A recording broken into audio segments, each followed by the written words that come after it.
जे लोकप्रतिनिधी आहेत तर ते उपोषणकर्त्यांना भिकारचोट म्हणलेले आहेत, याच्याबद्दल काय म्हणता तुम्ही? तेच लोकप्रतिनिधी भिकारचोट आहे. त्यांनी भिका मागून मागून आमचं खाल्लंय रे. आमच्या टाळूवरचं लोणी तुम्ही खाल्लंय रे. काय तुम्ही केळं विकत होते म्हणला ना, काय तुम्ही सरपंच होते म्हणला ना, मग कुठून आल्या रे एवढाले बंगले, एवढाल्या प्रॉपर्ट्या तुमच्याकडं? कुठून आल्या रे एवढ्या गाड्या तुमच्याकडं? तुमचे पोरं रे इंडिवर फॉर्च्युनर मध्ये फिरता रे. तुमच्या पोरी आमदार झाले रे, तुमचे पोरं नगराध्यक्ष झाले रे. भिकार चोटांनो, आमच्या शेतकऱ्याच्या टाळूवरचा लोणी खाऊन खाऊन मोठे झाले, पोचलेत तुम्ही. कुठं फेडणार एवढा मोठा पाप तुम्ही? आमच्या हक्काचा आमच्या सरकारनं दिलेला आमच्यापर्यंत पोहोचू देत नाही. सर्वात मोठे भिकार चोट तुम्ही अधिकारी आणि तुम्ही लोकप्रतिनिधीतल्या. घाबरू नका यांना.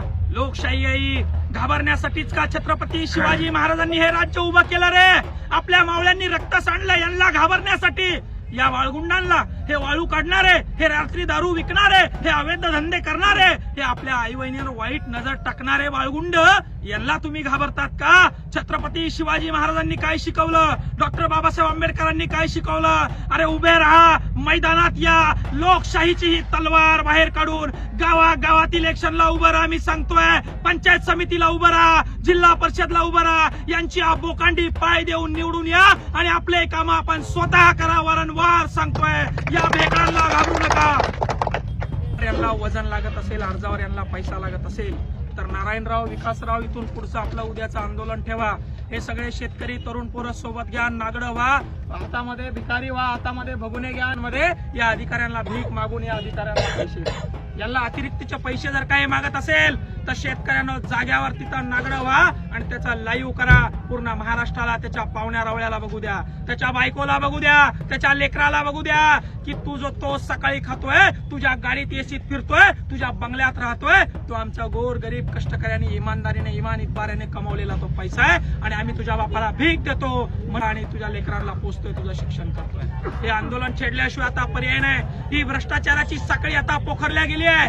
ग्रामसेवकापासून तर विभागीय आयुक्तापर्यंत यांचे धागेदोरे आहे. हे लोक पैसे घेतल्याशिवाय काम करत नाही आणि तुमच्यासारखे शेतकऱ्याचे तरणे बांड पोरं जर का आवाज याच्यावर उचलला नाही तर छत्रपती शिवाजी महाराजांच्या आणि डॉक्टर बाबासाहेब आंबेडकरांच्या स्वप्नातल्या महाराष्ट्रासारखा, स्वप्नातल्या देशासारखा आदेश कधीच होऊ शकणार नाही. म्हणून तिथल्या तरुणांनी आता जागवणं गरजेचं आहे. इथल्या प्रत्येक तरुणांनी आता सोंग घेणं गरजेचं आहे आणि प्रत्येक अधिकाऱ्याला टेबली उघडं पाडणं गरजेचं आहे. तरच ही व्यवस्था बदलेल असं मला वाटतं. तर नागडं होऊन भीक मागून यांना, या अधिकाऱ्याला आम्ही पैसे देणार आहे, लाईव्ह करून पैसे यांना देणार आहे. आता यांची लाज या अधिकाऱ्यांची यांनी सांभाळावी. एवढं 30-30, 40-40, 25-25, 10-10, 15-15 वर्ष ड्युटी केली. 10-5 हजारासाठी आपली लाज घालू नका. याच्यानंतर एकही अधिकाऱ्यानं मास्टरसाठी ग्रामपंचायत पासून तर तहसीलदारापासून तर सीओ पर्यंत पैसे मागितले तर त्यांना उघडं पाडण्याचं काम या ठिकाणी आमची संघटना, आमचे तरुण बांधव शेतकरी पोरं या ठिकाणी करणार आहे. तर तसं काही काम पुन्हा एकदा करण्याची गरज वाटते का तुम्हाला? हे आंदोलन एका माणसाचं नाहीये, ही साखळी एका माणसाची नाहीये, ही पार मंत्रालयापर्यंतची साखळी आहे. मंत्रालयामध्ये 2-2 लाख रुपये दिले तेव्हा 20 लाखाचं काम मंजूर होतं. 20 लाखाचं काम मंजूर झालं, 1 लाख रुपये दिले तेव्हा त्याचं इस्टिमेट, त्याचं एमबी होतं. एमबी झाल्यानंतर पुन्हा 2 लाख रुपये दिले की त्याचं बिल खात्यावर येतं. अशा 20 लाखाच्या कामाला 5-5 लाख रुपये खर्च आहे. आणि म्हणून ही साखळी तोडायची असेल तर एकदम पेटून उठावं लागेल. छत्रपती शिवाजी महाराजांनी जसा उद्रेक केला, छत्रपती शिवाजी महाराजांनी जसा विद्रोह केला, जसा डॉक्टर बाबासाहेब आंबेडकरांनी विद्रोह केला, जसा भगतसिंगांनी विद्रोह केला, इथल्या प्रत्येक शेतकऱ्याच्या तरुणाला तो विद्रोह करावा लागेल. तरच यांची मुस्कटदाबी होऊ शकते. अन्यथा हे शेतकऱ्यांना गिळंकृत केल्याशिवाय राहणार नाही. हा एक मोठा राक्षस आहे आणि या राक्षसाला मारायचं असेल तर रामबाण उपाय एकच आहे. समोर या, टेबलावर झगडा, टेबलावर यांना जा विचारा. झोपलेले नाहीये त्यांनी, झोपेचं सोंग घेतलंय, सोंग. आणि झोपेचा सोंग घेणाऱ्या माणसाला आपल्याला सोंग घेऊनच उठवावं लागतं. म्हणून हे सोंग आम्ही या ठिकाणी घेतलेलं आहे. आता ते झोपायची हिमाकत पुन्हा करणार नाही.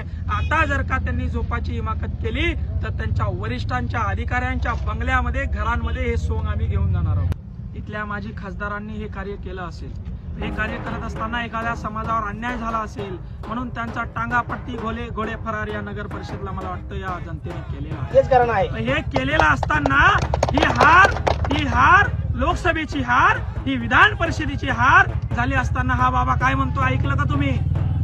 जातीय समीकरण बनलं म्हणून आमचं निवडून अरे आतापर्यंत जातीय समीकरण बनवून तुम्ही निवडून आल्यात. आतापर्यंत मराठ्यांना, या दलितांना, या गोरगरिबांना, या कष्टकऱ्यांना शिव्या देऊन तुम्ही तुमच्या सत्ता स्थापन केल्यात. आतापर्यंत मुस्लिमांना शिव्या दिल्या, वेगवेगळ्या जातींना शिव्या दिल्या आणि जातीय समीकरण बिघडवण्याचं काम तर तुम्ही या ठिकाणी केलं. तुम्ही आमच्या समाजाचे आंदोलन करणाऱ्या नेत्याला काय काय वाकडा बोलला. तो नेता त्या ठिकाणी बीड मध्ये असताना देखील लाजा वाटू द्या रे. माजी जालन्याचे खासदार तुम्ही माननीय मनोज जरांगे पाटील या ठिकाणी येऊन गेले, तुम्हाला लाज कशी वाटली नाही. तुमचं घर या ठिकाणी एक पाऊलाच्या अंतरावर नाही आणि तुम्ही या ठिकाणी आलेलं नाही. तुमचं कर्तव्य अक्षरशः तुम्ही विसरलेले आहात आणि म्हणून जनता तुम्हाला आता उघडून फेडल्याशिवाय राहणार नाही. नवीन पर्याय या तालुक्याला निर्माण केल्याशिवाय राहणार नाही आणि नारायण लोखंडेच्या रूपात, विकास जाधवच्या रूपात असे एक ना अनेक तरुण या गावागावामध्ये तालुक्यामध्ये उभे राहणार आहे. या व्यवस्थेच्या छातडावर पाय देऊन ही व्यवस्था सुधारवण्याचं काम गोरगरीब कष्टकरी शेतकऱ्यांसाठी आता हे तरुण करणार आहेत आणि तरुण हे संघटन या ठिकाणी करतायत आणि त्याचं फळ या ठिकाणी आपल्याला हे दिसून येत आहे. आजच्या तरुणांना धंदा आहे का? आजच्या तरुणांना व्यवसाय आहे का? आजच्या तरुणांना नोकरी आहे का? मग तुमच्याकडे काय आहे? आजच्या तरुणांच्या लेकरांना शिक्षण तरी आहे का? जे तरुण शिक्षण घेत आहेत त्यांना व्यवस्थित शिक्षण तरी आहेत का? अरे तुमच्या शाळेच्या इमारती तरी नीट आहे का? तुमच्या शाळेत पिण्यासाठी व्यवस्थित पाणी तरी आहेत का? तुम्हाला रस्ते येण्या जाण्यासाठी नीट आहेत का? नाही ना. मग काय राहिलंय तुमच्याकडं? ऐशोआराम तुमच्या वाट्याचं भोगलंय ना दानवे साहेबांनी. तुमच्या वाट्याचा ऐशोआराम भोगलंय ना सत्तार साहेबांनी. तुमच्या वाट्याचा ऐशोआराम भोगताय ना चव्हाण साहेब. तुमच्या वाट्याचा ऐशोआराम भोगताय ना कल्याण काळे. अरे या सगळ्या लोकांनी लुटून खाल्लंय ना. टाळूवरचं लोणी खाल्लंय ना तुमच्या. कधी जागणार आहात? कधी तुम्हाला जाग येणार आहे? आता तुमच्या हातात मायबापो काही राहिलं नाही. अरे आता लढा.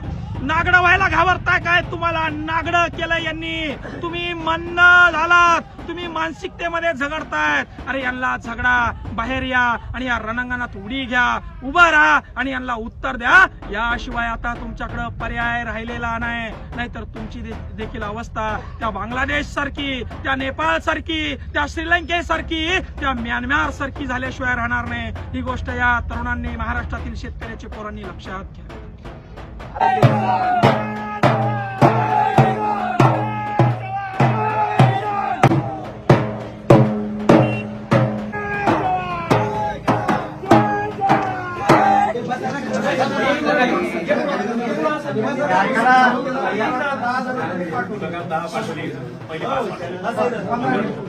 पाठवली